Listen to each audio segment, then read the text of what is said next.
Hi అండి, అందరికీ నమస్కారం. ఈ వీడియో చూసే ముందు జై శ్రీరామ్ అని కామెంట్ చేయండి.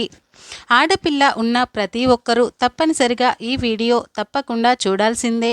మీ ఇంట్లో ఆడపిల్ల ఉంటే ఏదో ఒకరోజు పుష్పవతి అవ్వాల్సిందే. కాబట్టి మీ అమ్మాయి పుష్పవతి అయినప్పుడు ఏ నియమాలు పాటించాలో ముందుగానే తెలుసుకోవడం ఎంతో అవసరం. ఆడపిల్లలు ఏ రోజున పుష్పవతి అయితే మంచిది, పుష్పవతి అయినప్పుడు ఎలాంటి నియమాలు పాటించాలి అనే విషయాల గురించి ఈ వీడియోలో తెలుసుకుందాం. మీ అమ్మాయి కనుక ఉదయం 5 గంటల నుండి సాయంత్రం 4 గంటల మధ్యలో పుష్పవతి అయితే అది చాలా శుభ సమయం. అదే ఒకవేళ రాత్రి సమయంలో పుష్పవతి అయితే అశుభ గడియలుగా భావిస్తారు. సోమవారం, బుధవారం, గురువారం మరియు శుక్రవారంలో మీ ఇంటి ఆడపిల్లలు పుష్పవతి అయితే చాలా మంచిది.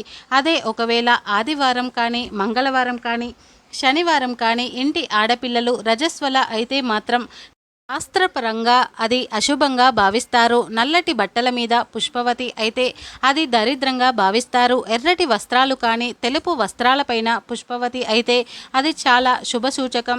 మీ ఇంటి ఆడపిల్లలు సొంత ఇంట్లోనే పుష్పవతి అయితే అది చాలా మంచిది. అదే ఒకవేళ బయటకు వెళ్ళినప్పుడు కానీ, వేరే వాళ్ళ ఇంట్లో కానీ ప్రథమ రజస్వల అయితే అది అశుభంగా పరిగణిస్తారు. అశుభ గడియల్లో కనుక మీ అమ్మాయి పుష్పవతి అయితే పండితులను సంప్రదించి వారి సూచనల మేరకు శివాలయంలో శాంతి చేయించాలి. అమ్మాయి పుష్పవతి కాగానే అనుభవజ్ఞులైన పండితులను కలిసి పంచాంగం ప్రకారం మీ అమ్మాయి అయిన గడియకు ఫలితం ఏ విధంగా ఉందో తెలుసుకొని వారి శాస్త్ర సంబంధమైన సూచనలను తప్పక పాటించాలి. మగవారు పుట్టినప్పటి సమయంతో జాతకం ద్వారా భవిష్యత్తు వివరాలు తెలుస్తాయి. కానీ అమ్మాయిలకు మాత్రం పుట్టినప్పుడు తెలిపే విషయాల కంటే పుష్పవతి అయిన సమయంతోనే తమ భవిష్యత్తు అనేది సంపూర్ణంగా తెలుస్తుంది. అయితే పండితులను సంప్రదించిన తర్వాత శుభముహూర్తం కనుక్కొని ఏ సమయంలో అమ్మాయిని కూర్చోబెట్టాలో తెలుసుకోవాలి. వర్జ్యం లేకుండా మంచి సమయం చూసి అమ్మాయిని నేలపై కూర్చోబెట్టాలి. అమ్మాయిని కూర్చోబెట్టేటప్పుడు ముందుగా ఇల్లంతా శుభ్రం చేసి నేలపై ఒక చాప వేసి ఆ చాప మీద ఎండుగడ్డి కానీ, పచ్చటి తాటాకులు కానీ, కొబ్బరి ఆకులు కానీ వేయాలి. చాప మీద తాటాకులు వేసేటప్పుడు తప్పకుండా 5 ముత్తైదువులు కలిసి వేయాలి. ఈ ఆకుల మీద తెలుపు రంగు దుప్పటి కానీ, తెలుపు రంగు చీర కానీ వేయాలి. తరువాత 5 ముత్తైదువులు కలిసి తాటాకుల చివర్లో 4 వైపులా కొబ్బరి చిప్పలు పెట్టి అందులో నానపెట్టిన శనగలు, అక్షితలు, పూలు వేయాలి. తరువాత తాటాకులతో ఒక చిన్న బొమ్మలాగా తయారు చేసి ఆ బొమ్మకు చీర కట్టి బొట్టు పెట్టి పుష్పవతి అయిన అమ్మాయి చేతిలో పెట్టాలి. పుష్పవతి అయిన అమ్మాయికి పొడుగు బొట్టు పెట్టాలి. గుండ్రంగా ఉండే బొట్టు మాత్రం అసలు పెట్టకూడదు. పుష్పవతి అయిన ముఖానికి నిండుగా పసుపు, కాళ్లకు కూడా పసుపు రాసి పారాని పెట్టాలి. తరువాత తెలుపు రంగు ఓణీ కట్టి తరువాత తాటాకుల మధ్యలో పుష్పవతి అయిన అమ్మాయిని కూర్చోబెట్టాలి. అమ్మాయిని కూర్చోబెట్టేటప్పుడు తప్పకుండా 5 ముత్తైదువులు కలిసి కూర్చోబెట్టి అమ్మాయి తలపైన అక్షతలు వేయవలెను. పుష్పవతి అయిన అమ్మాయిని కూర్చోబెట్టేటప్పుడు తూర్పు దిశలో మాత్రమే కూర్చోబెట్టాలి. అమ్మాయిని కూర్చోబెట్టిన తర్వాత తాటాకుల మీద 5 చిమ్మిరి లడ్డులు వేయాలి. తర్వాత పుష్పవతి అయిన అమ్మాయికి 3 చిప్పల నిండా నెయ్యిని తాగించి 3 చిమ్మిరి లడ్డూలను తినిపించాలి. తరువాత ఇంటికి వచ్చిన ముత్తైదువులు అందరూ అమ్మాయికి హారతి ఇచ్చి కుంకుమ బొట్టు పెట్టి అక్షితలు వేయాలి. అమ్మాయికి హారతి ఇచ్చేటప్పుడు మంగళకరమైన పాటలు పాడాలి. చివరగా ముత్తైదులకు తాంబూలాలు ఇచ్చి పంపించాలి. పుష్పవతి అయిన మొదటి 3 రోజులు పులగన్నము వండి పెట్టాలి. పులగన్నం ఎలా వండాలంటే బియ్యంలో పెసరపప్పు వేసి ఒక మూకుడులో విస్తారాకు ఉంచి ఆ అన్నాన్ని అమ్మాయికి పెట్టాలి. అన్నంలోకి బెల్లం ముక్క కానీ, పంచదారతో కానీ తినాలి. తరిగిన పదార్థాలు అసలు తినరాదు. పుష్పవతి అయిన అమ్మాయి పుల్లలు తుంచుట, ఏవైనా గిల్లడం వంటివి చేయకూడదు. అరటి పండును మాత్రం అసలు తినకూడదు.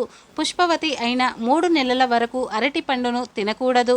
ఆడపిల్ల పుష్పవతి అయినప్పుడు బట్టలు మార్చుకోకూడదు. అవే బట్టలతో 3 రోజులు నేలపైనే కూర్చోవాలి. ఎవరిని తాకకుండా జాగ్రత్తగా ఉండాలి. మొదటి 3 రోజులు పుష్పవతి అయిన అమ్మాయి కాటుక పెట్టుకోకూడదు. స్నానం చేయించకూడదు. పగటి పూట నిద్రపోకూడదు. నేలపైన గీతలు తీయకూడదు. మొదటి 3 రోజులు ఉదయం సాయంత్రం అమ్మాయికి హారతి ఇచ్చి చిమ్మిరి లడ్డూలను తినిపించాలి. ఇక తినకూడని పదార్థాలకు వస్తే వంకాయ, గోంగూర, తరిగిన ఆహార పదార్థాలు, అరిసె, జున్ను తినకూడదు. ఆవు పాలు, పెరుగు, మజ్జిగ ఉపయోగించరాదు. చిమ్మిరి ముద్దలు, స్వీట్లు తినవచ్చును. పరమాన్నం తినవచ్చు. భారంగా ఉండే ఆహార పదార్థాలు అసలు తినకూడదు. అమ్మాయి ఈ పుష్పవతి అయినప్పుడు చిమ్మిరి లడ్డూలను ఎంతమందికి దానం చేస్తే అంత మంచిది. ఏదైనా గుడి ముందు ఉన్న వాళ్లకు చిమ్మిరి ముద్దలు పంచవచ్చును. వరుస స్నానము ఎప్పుడు చేయించాలంటే 4, 7, 9, 11 రోజులలో స్నానం చేయించాలి. ముత్తైదుల చేత 4వ రోజున అమ్మాయికి స్నానం చేయించాలి. అమ్మాయికి స్నానం చేయించిన తర్వాత గదినంతా శుభ్రంగా తుడిచి పసుపు నీళ్లు చల్లి శుద్ధి చేయాలి. 4వ రోజున అమ్మాయికి స్నానం చేయించిన తర్వాత 5గురు ముత్తైదులను పిలిచి భోజనాలు పెట్టాలి. భోజనాల్లో తప్పనిసరిగా ఒక పులుసు కూర, ఏదైనా ఒక పచ్చడి, ఒక స్వీటు, పప్పు, బచ్చలి కూర, అట్లు ఉండేలా చూడాలి. భోజనం తర్వాత ముత్తైదువులందరికీ తాంబూలం ఇచ్చి జాకెట్ ముక్కలు పెట్టాలి. 4వ రోజున అమ్మాయికి భోజనం పెట్టేటప్పుడు అన్నంలో అట్లు వడ్డించాలి. అలాగే కొబ్బరి పొడి, అప్పడాలతో భోజనము పెట్టవలెను. 11వ రోజున అమ్మాయికి గాజులు వేసి ఆ రోజున బంధువులను పిలిచి భోజనాలు పెట్టాలి. ఇంటికి వచ్చిన ముత్తైదువులందరికీ 2 గాజులు పంచిపెట్టాలి. ఇక తిథుల పరంగా తీసుకున్నట్లయితే తదియ, పంచమి, సప్తమి, దశమి, ఏకాదశి, త్రయోదశి, పూర్ణిమ ఈ స్థితిలో పుష్పవతి అయితే చాలా మంచిది.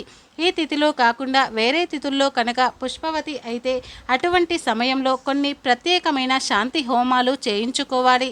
అలాగే నక్షత్రాల ప్రకారంగా చూసుకున్నట్లయితే రోహిణి, ఆరుద్ర, పుష్యమి, ఉత్తరాయణం, స్వాతి, విశాఖ, అనురాధ, మూల, శ్రవణం, ధనిష్ట, శతభిష, రేవతి ఈ నక్షత్రాలలో ప్రథమ రజస్వల అయితే చాలా మంచిది. అలాగే వస్త్రాన్ని బట్టి కూడా ఫలితం ఉంటుందట. మొదటిసారి పుష్పవతి అయినప్పుడు తెలుపు రంగు వస్త్రం ఉన్నట్లయితే అది చాలా మంచిది. అలాగే సూర్యగ్రహణం ఉన్నప్పుడు కానీ, చంద్రగ్రహణం ఉన్నప్పుడు కానీ, సక్రమణ రోజు కానీ, దుర్ముహూర్తంలో ప్రథమ రజస్వల అయినప్పుడు దానికి సంబంధించిన శాంతి చేయించుకోవాలి. అమ్మాయి మొదటిసారి పుష్పవతి అయినప్పుడు తర్వాత మరలా 2 సార్లు నెలసరి వచ్చేంత వరకు ఊరి పొలిమేర దాటకూడదు. ఈ వీడియో పూర్తిగా చూసినందుకు ధన్యవాదాలు.